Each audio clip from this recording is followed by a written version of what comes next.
Welcome back.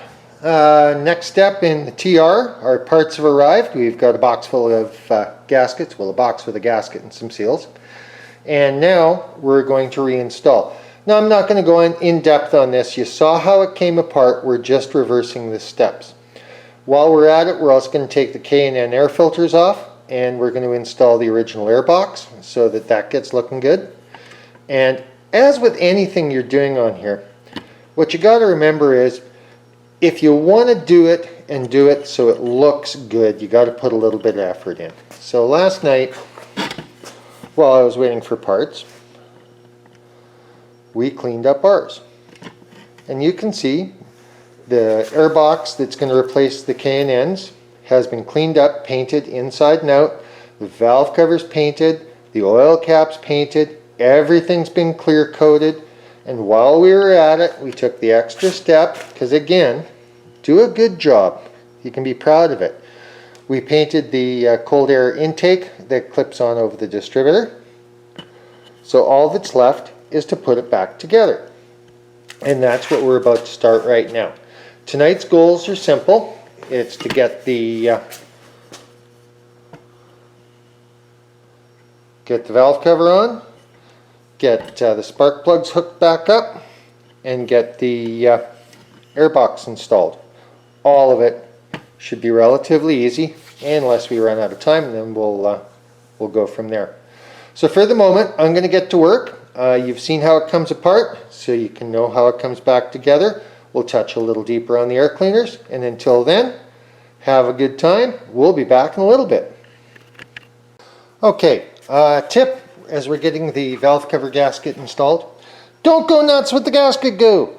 A little dab here, a little dab here, a couple places here, and 4 or 5 spots up here. That's it. The gasket's there to do the work.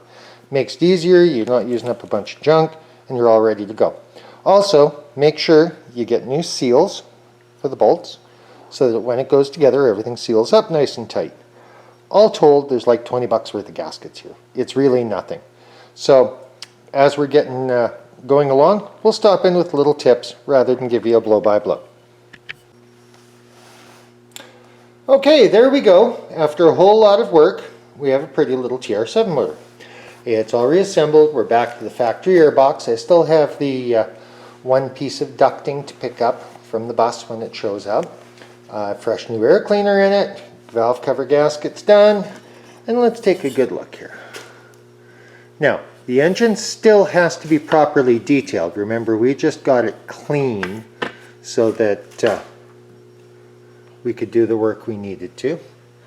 Freshly painted valve cover, plug wires are cleaned up somewhat, and we're still finding little things to tinker with. I think I'll be changing the fan belt just because I don't like it, and when we get to detailing, we'll be dealing with things like that. So the next step is to fire it up and see if the sucker leaks oil. We'll be back in a bit. Okay, so we have her up and running. We have had for a few minutes. We're not seeing any signs of oil leaks. And we're going to leave her run a little longer. But she is not running well. So we're going to get out the screwdrivers and start tickling a little bit.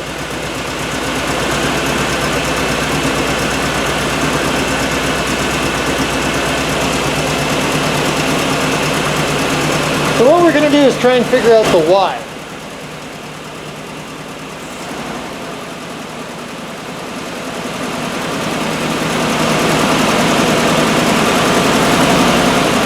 By pushing on each a little, we can see who's behaving, who's not. Right now, I think the back carburetor is not synced up.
Okay, we've gotten it a little bit better, but it's still not right.